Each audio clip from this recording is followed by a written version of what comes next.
పూర్తిగా వ్యక్తిగత కారణాల వల్ల నా యొక్క రాజ్యసభ సభ్యత్వానికి ఇంకా 3.5 సంవత్సర కాలం ఉన్నప్పటికీ కూడా రాజీనామాని ఉపరాష్ట్రపతి గారు మా యొక్క రాజ్యసభ చైర్మన్ అధ్యక్షుల వారికి సమర్పించడం జరిగింది. ఆయన ఆ రాజీనామాను ఆమోదించడం కూడా జరిగింది. పూర్తిగా వ్యక్తిగత కారణాల వల్ల రాజీనామా మాత్రమే కాదు, రాజకీయాల నుంచి కూడా తప్పుకోవాలన్నటువంటి నిర్ణయాన్ని తీసుకోవడం జరిగింది. వైఎస్ఆర్ కాంగ్రెస్ పార్టీ కష్టాల్లో ఉన్న సమయంలో మీరు పార్టీని వదిలేసి వెళ్ళిపోయారనే విమర్శలు కూడా వస్తున్నాయి. వైఎస్ఆర్ కాంగ్రెస్ పార్టీ 2019 ఎన్నికల్లో 151 స్థానాలు సాధించుకున్నది. 2024 ఎన్నికల్లో 40% ఓటింగ్ సాధించుకున్నది. జగన్మోహన్ రెడ్డి గారు అత్యంత ప్రజాదరణ కలిగినటువంటి నాయకులు. నాలాంటి వాళ్ళు 1000 మంది పార్టీని వీడినా కూడా ఆయనకున్న ప్రజాదరణ తగ్గదు అన్నటువంటిది నా ఉద్దేశం. మీరు రాజీనామా కానీ ఇవన్నీ విషయాలు గతంలో ఏమన్నా జగన్మోహన్ రెడ్డి గారి దృష్టికి తీసుకెళ్లారా? లేదు నేను వ్యక్తిగత కారణాలతో రాజీనామా చేయాలనుకుంటున్నాను అనేటువంటి అంశాన్ని మీ పార్టీలో ఉన్న ముఖ్యులకు కానీ జగన్ గారి దృష్టికి కానీ తీసుకువెళ్లారా? రాజకీయాల నుంచి తప్పుకోవాలని వ్యక్తిగత కారణాల వల్ల నేను నిర్ణయించుకున్న తర్వాత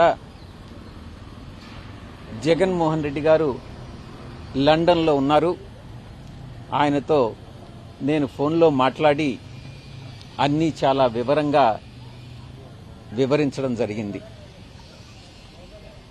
అన్నీ వివరించిన తర్వాతనే నేను ఈ రాజీనామా పత్రాన్ని అధ్యక్షుల వారికి సమర్పించడం జరిగింది.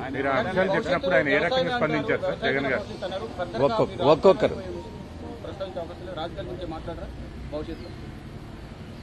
భవిష్యత్తులో ఒక్కసారి రాజకీయాల నుంచి తప్పుకున్న తర్వాత రాజకీయాల గురించి మాట్లాడడం అన్నటువంటిది సమంజసం కాదేమోనని నా ఉద్దేశం.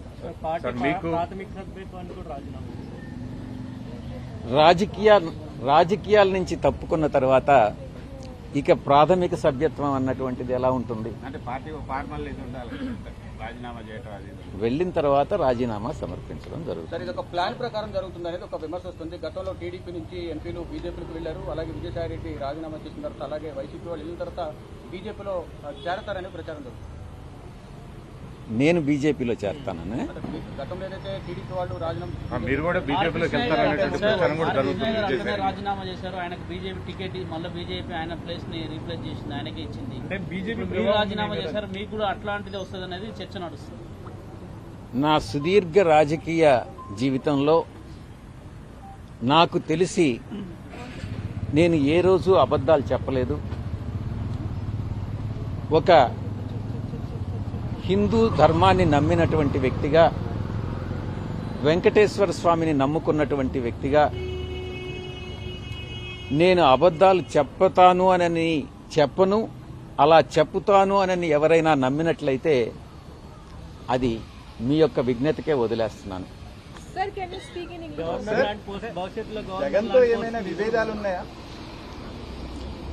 నేను ఇప్పుడే చెప్పాను కదా, జగన్ గారు ఈ రోజు కాదు 4 దశాబ్దాలుగా 3 తరాలుగా రాజారెడ్డి గారి దగ్గర నుంచి రాజశేఖర్ రెడ్డి గారి నుంచి ఈరోజు జగన్మోహన్ రెడ్డి గారి వరకు 3 తరాలుగా ఆ కుటుంబంతో సన్నిహిత సంబంధాలు ఉన్నటువంటి వ్యక్తిగా నేను ఒక్కటే చెప్తా ఉన్నాను. ఈ జీవిత కాలంలో ఏ రోజు కూడా ఆ కుటుంబంతో విభేదాలు అన్నటువంటివి రావు, ఇంతవరకు లేవు, భవిష్యత్తులో కూడా వచ్చేటటువంటి అవకాశం లేదు. కేసులో మీరు కూడా ఉన్నారు అందులో కేసులు. సో ఈ కేసులకు సంబంధించినటువంటి వ్యవహారంలో బీజేపీ కానీ ఇతర పార్టీల నుంచి వస్తున్నటువంటి ఒత్తిడి వల్ల ఇటువంటి నిర్ణయం తీసుకున్నారనేటువంటి చర్చ కూడా జరుగుతుంది. ఏ అక్రమ ఆస్తుల కేసు? జగన్ కి సంబంధించి ఎప్పటి కేసులు? పాత కేసులు అన్నటువంటివి గతంలో కానీ వెళ్తే 2011వ సంవత్సరం ఆగస్టు 10వ తారీఖున ఎఫ్ఐఆర్ ఫైల్ చేయడం జరిగింది. 2011 అప్పట్లో ఎన్నో ఆశలు పెట్టినా చూపించినా కూడా నన్ను అప్రూవర్గా మారమని ఎంత బలవంత పెట్టినా కూడా దైవాన్ని నమ్ముకున్నటువంటి ఒక వ్యక్తిగా, ఆ కుటుంబానికి సన్నిహిత సంబంధాలు కలిగినటువంటి వ్యక్తిగా నేను అప్రూవర్ కావడానికి నిరాకరించాను. ఆ రోజు పరిస్థితే ఈ రోజు కూడా. ఎటువంటి పరిస్థితుల్లో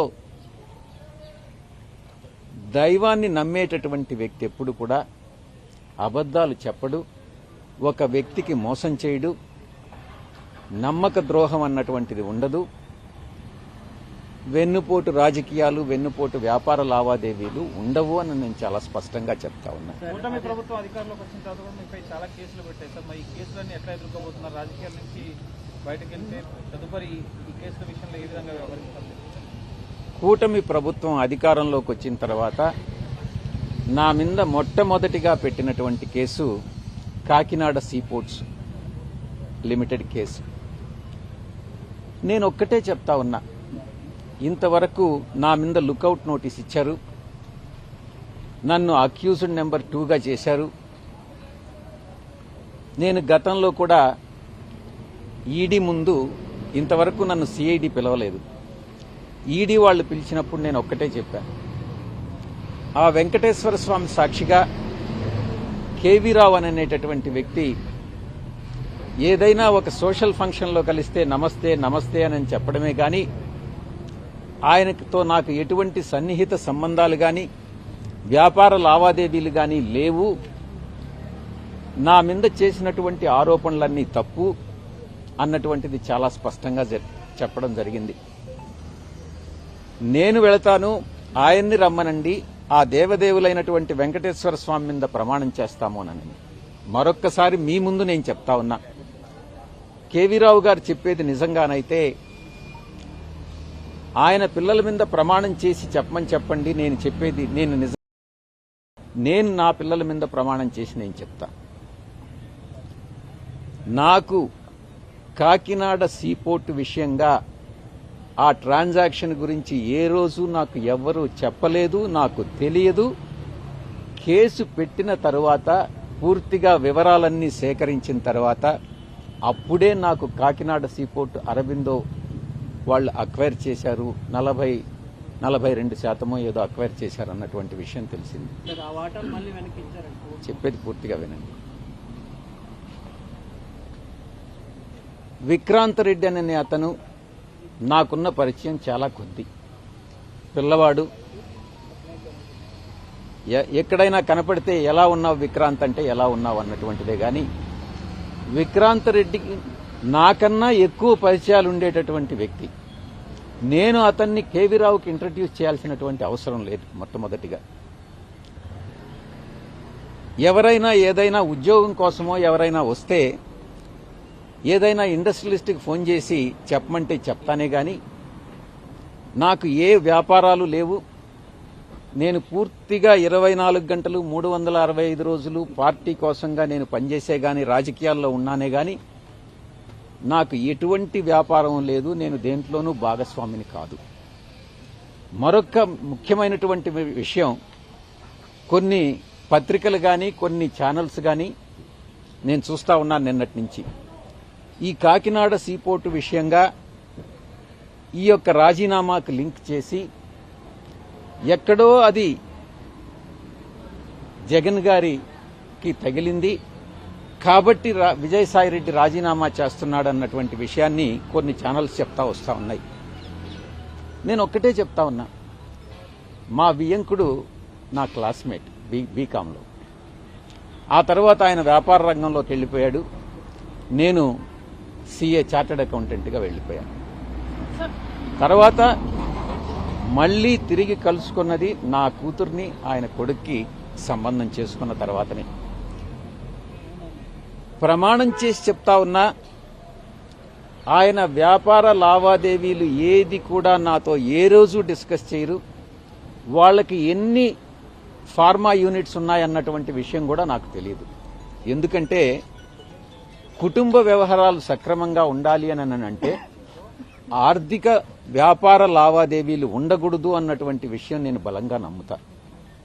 వాళ్ళు ఏం చేస్తున్నారు, వాళ్ళ వ్యాపారం ఏంటి, దాంట్లో జోక్యం చేసుకోవడం అన్నటువంటిది మంచిది కాదు అన్నటువంటి ఒకే ఒక సిద్ధాంతంతో నేను ఏ రోజు కూడా భగవంతుడి సాక్షిగా చెప్తున్నాను, వాళ్ళ వ్యాపారాల గురించి నాకు తెలియదు, తెలుసుకోదలుచుకోలేదు, భవిష్యత్తులో కూడా నేను జోక్యం చేసుకోను. ఆ ఛానల్స్ ఎవరైతే టెలికాస్ట్ చేశారో వాళ్ళకి నేను విజ్ఞప్తి చేస్తా ఉన్నా, వాళ్ళ విజ్ఞతకే వదిలేస్తున్నా. దయచేసి ఇన్ఫరెన్సెస్ డ్రా చేయొద్దు, వార్తలను వార్తలుగానే ప్రచురించండి. పూర్తిగా వ్యక్తిగతం. నేను ఈ యొక్క ఏ పరిస్థితుల్లోనైతే నేను రాజకీయ జీవితంలో నేను ప్రవేశించానో అప్పటి పరిస్థితులు వేరే, ఈ రోజు ఉన్నటువంటి రాజకీయ పరిస్థితులు వేరే. ఈ పరిస్థితుల్లో, ఇప్పుడున్నటువంటి రాజకీయ పరిస్థితుల్లో నేను ఒక రాజ్యసభ సభ్యుడిగా అటు రాష్ట్రానికి గాని, ఒక పార్టీలో నేషనల్ జనరల్ సెక్రటరీగా పార్టీకి గాని న్యాయం చెయ్యలేను అన్నటువంటి ఒక ఆలోచన వచ్చి నాకన్నా ఇంకా శక్తి సామర్థ్యాలు ఉన్నటువంటి వ్యక్తులు ఎవరైనా నా ప్లేస్లో రాజ్యసభకు గాని వస్తే రాష్ట్రానికి, రాష్ట్ర ప్రజలకు, దేశానికి ఉపయోగపడతారు అన్నటువంటి ఒకే ఒక కారణంతో నా యొక్క అశక్తత, నేను చెయ్యలేను, నేను న్యాయం చెయ్యలేను అనే ఒక నిర్ణయానికి వచ్చి నేను ఈ యొక్క రాజీనామాను సమర్పిస్తున్నానే తప్ప వ్యక్తిగత కారణాలని అందుకే నేను చెప్పాను. ఎవ్వరి మీద కోపం లేదు, ఎటువంటి ప్రెషరు లేదు, ఎటువంటి అన్డ్యూ ఇన్ఫ్లుయెన్స్ లేదు. ఈ యొక్క పూర్తిగా వ్యక్తిగతమైనటువంటి నిర్ణయం తీసుకోవడం జరిగింది. బాధ్యతలు లేదు సార్. ఎవరైనా ఒక్కొక్కరు రీప్లేస్ చేసేవారు ఎవరున్నారు అనుకుంటారు? అయితే మీ పార్టీ వాళ్ళు రారు కదా ఇప్పుడు. మా పార్టీకి మీకు సంఖ్యాబలం ఇప్పుడు నేను ఇంకా కూడా రేపు రిజిగ్నేషన్ సబ్మిట్ చేసేంత వరకు కూడా వైఎస్ఆర్సీపీకి ఇంకా కూడా సభ్యుడిని. రాజ్యసభకు మాత్రమే రాజీనామా చేశా. 11 మంది శాసనసభ్యులు మాత్రమే ఉన్నారు. 11 మంది శాసనసభ్యులతో నేను చేసినటువంటి రాజీనామా వల్ల కూటమి లబ్ధి పొందుతుందే గాని వైఎస్ఆర్సీపీ లబ్ధి పొందదు. ఈ విషయం అందరికీ తెలుసు. వైఎస్ఆర్సీపీ నా ప్లేస్లో ఇంకొకరిని పంపించలేదు. కూటమిలో అది వాళ్లకి నిర్ణయం. అది తెలుగుదేశంకి వెళ్తుందా, బీజేపీకి వెళ్తుందా, జనసేనకు వెళ్తుందా, ఎవరిని సెలెక్ట్ చేయాలి అన్నటువంటిది వాళ్ళ ఇష్టం. ఒక్కటి మాత్రం నేను చాలా స్పష్టంగా చెప్పగలను దేవుడు సాక్షిగా, ఎటువంటి ఆశలకు గాని, ఎటువంటి పదవులు ఆశించి గాని ఆయన చెప్పినట్టుగా, అయ్యా మీరు వినండి స్వామి, మీరు వినండి, ఆయన అడిగినట్టుగా, ఆయన చెప్పినట్టుగా కేసులు మాఫీ చేస్తారు అన్నటువంటి ప్రామిస్ తీసుకుని నేనేదో రాజీనామా చేస్తున్నానని చెప్పారు. భగవంతుడు సాక్షిగా చెప్తున్నాను, నేను అబద్దాలు చెప్పనని. అటువంటిది ఏమీ లేదు. ఎవరో కేసులు మాఫీ చేస్తే చేయించుకోవాల్సినటువంటి అవసరం నాకు లేదు. ఏదైనా ధైర్యంగా ఎదుర్కొంటాను.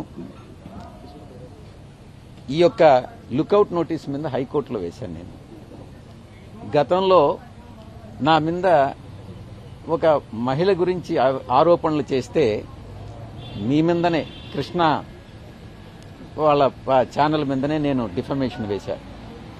ఎవరికి భయపడే తత్వం కాదు విజయసాయిరెడ్డిది. భయం అన్నటువంటిది ఈ యొక్క ఒంట్లో ఎక్కడ ఏ అణువులో కూడా లేదు అన్నటువంటి విషయాన్ని చాలా స్పష్టంగా చెప్తా ఉన్నా.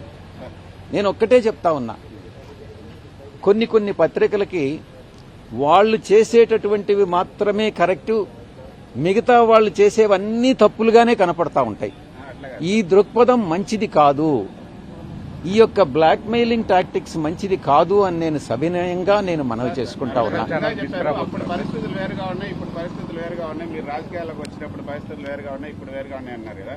కానీ అప్పుడు కూడా ఇదే విధంగా మీరు ప్రతిపక్షంలో ఉన్నారు. అప్పుడు మొదటి రాజ్యసభ సభ్యులు మీరు మీ పార్టీ నుంచి అప్పుడు పరిస్థితులు ఏమి వ్యతిరేకం, అప్పుడు ప్రతిపక్ష పార్టీగానే ఉండింది, ఇప్పుడు ప్రతిపక్ష పార్టీగానే ఉండింది. కానీ ఎందుకు మీ ప్రశ్న ఏందో చెప్పండి.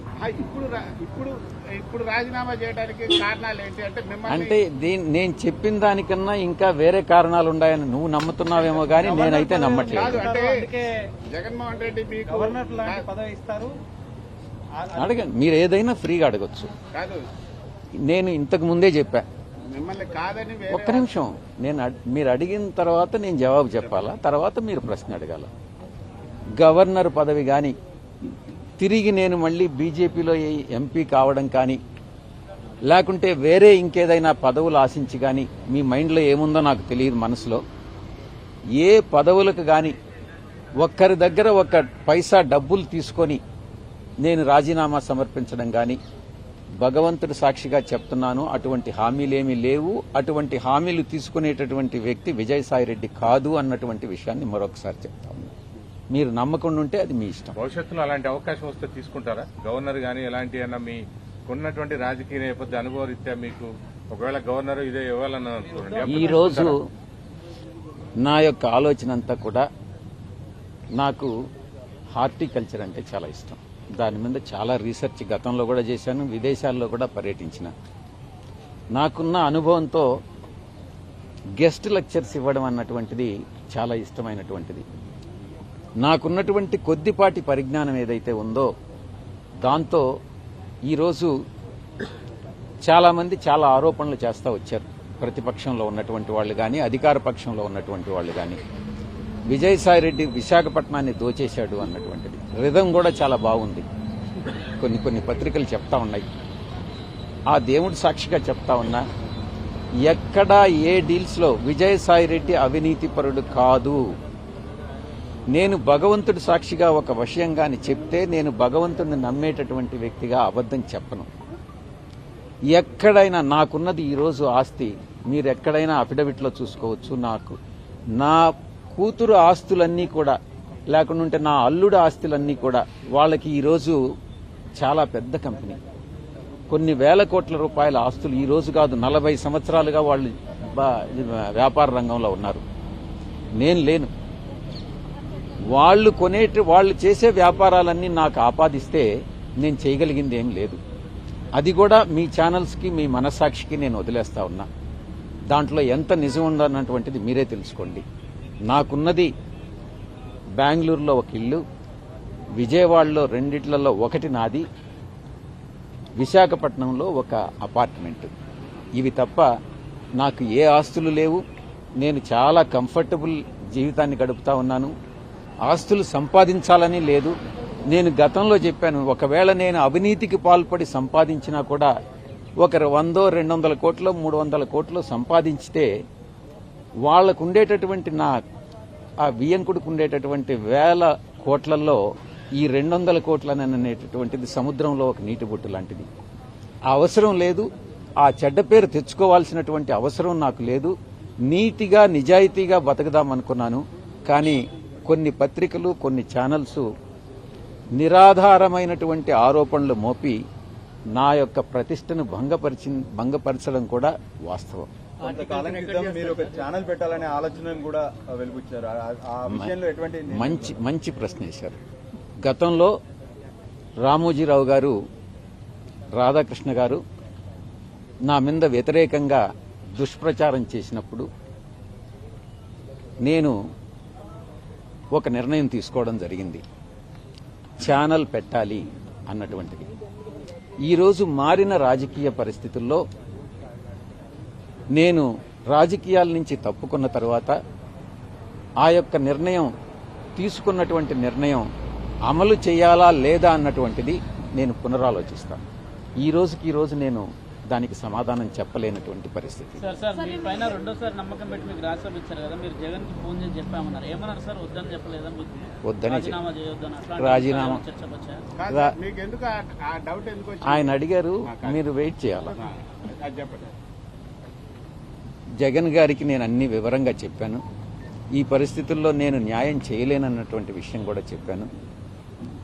ఆయన అన్న అడ్వైజబుల్ కాదు, నువ్వు రాజీనామా చేయొద్దు, పార్టీ నీకు అండగా ఉంటుంది, మేమంతా నీకు అండగా ఉంటాం, నువ్వు నువ్వు తీసుకున్నటువంటి నిర్ణయం కరెక్ట్ కాదేమోనని ఆయన చెప్పడం జరిగింది. అయినప్పటికీ కూడా నా నిర్ణయం బట్టి నేను ముందుకు వెళ్తా ఉన్నాను. మీరు అనుకుంటే న్యాయం ఏం సార్? న్యాయం చేయలేని అంటున్నారు. మీరు ఒక ఏమనుకోవద్దు, క్లారిటీ ఉండాలి క్వశ్చన్ వేస్తే. క్లారిటీ లేని క్వశ్చన్స్ కానీ వేస్తే పదవికి న్యాయం చేయలేని అంటున్నారు. న్యాయం చేయడం అంటే ఏంటి అని అడుగుతున్నారు.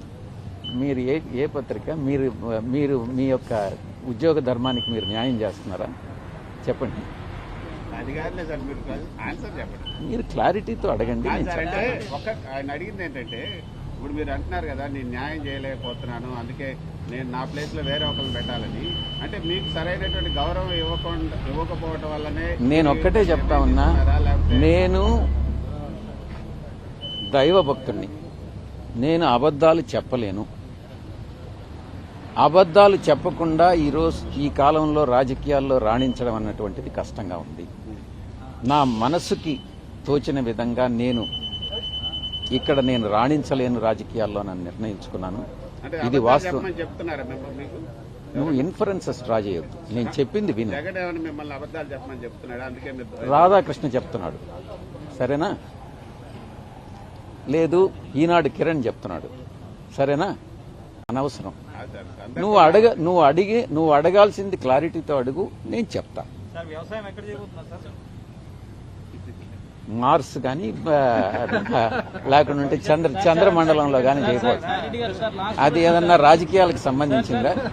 సార్ విశాఖపట్నంలో మహిళ మీ పైన కొంతమంది ఆరోపణలు చేసిన సందర్భంలో మీరు ఒంటరిగా ప్రెస్ మీట్ పెట్టారు. పార్టీ ఆ రోజు మీ పట్ల ఎవరు కూడా వచ్చి మీకు ధైర్యంగా మీ వెనక నిలబడడం కానీ కేవలం ఆ సందర్భంలో అవంతి శ్రీనివాస్ గారు ఒక్కరే మీతో పాటు కూర్చొని ప్రెస్ కాన్ఫరెన్స్ కండక్ట్ చేశారు కదా.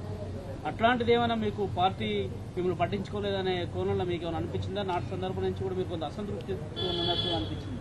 మీకా? డెఫినెట్లీ అందరికీ. మీకందరికీ అనిపించిందా? సోషల్ మీడియాలో ఇప్పుడు మీరు రాజీనామా చేసినంటే సజ్జల ఉన్నాడు, సజ్జల చేయబట్టే విజయసాయి రెడ్డి రాజీనామా చేశారని పెద్ద ఎత్తున ఏది మళ్ళీ చెప్పండి. సోషల్ మీడియాలో కూడా మళ్ళీ విజయసాయి రెడ్డి ప్రాతినిధ్యం ఎవ్వరూ తగ్గించలేరు, ఏ ఒక్కరూ తగ్గించలేరు. నా కెపాసిటీస్ నాకుంటాయి. కానీ నువ్వేమన్నా తగ్గించగలవా? రాధాకృష్ణ ఏమన్నా తగ్గించగలడా? తగ్గించలేడుగా. నా కెపాసిటీ నా సామర్థ్యం ఏందనేది నాకు తెలుస్తుంది. దాన్ని కృష్ణ అంచనా వేయలేడు, ఇంకొకరు అంచనా వేయలేడు. నా దృష్టిలో నేను న్యాయం చేయగలిగితే నేను చేస్తానని చెప్తాను, లేకుండా ఉంటే నేను చేయలేనని చెప్తాను. ఈ సందర్భంలో ఇప్పుడు నేను చెప్పినటువంటి అన్ని వాస్తవాలు. ఈయన అడిగినట్టుగా ఇప్పుడు నిజం చెప్పు అని అంటున్నాడు కదా, ఇవన్నీ కూడా నిజాలే. ఎప్పుడూ అబద్ధం చెప్పలేదు, గతంలో కూడా అబద్ధం చెప్పలేదు. ఒకటి క్లారిటీగా అడుగుతాను చెప్పండి. ఇప్పటి వరకు క్లారిటీతో అడగలేదా? అట్లా అంటే మళ్ళీ ఇప్పటి వరకు మీరు చెప్పి ఏదైనా కూడా ఒకటి క్లారిటీ. సాక్షిలో రాసింది పార్టీ శ్రేణులు ఆగ్రహ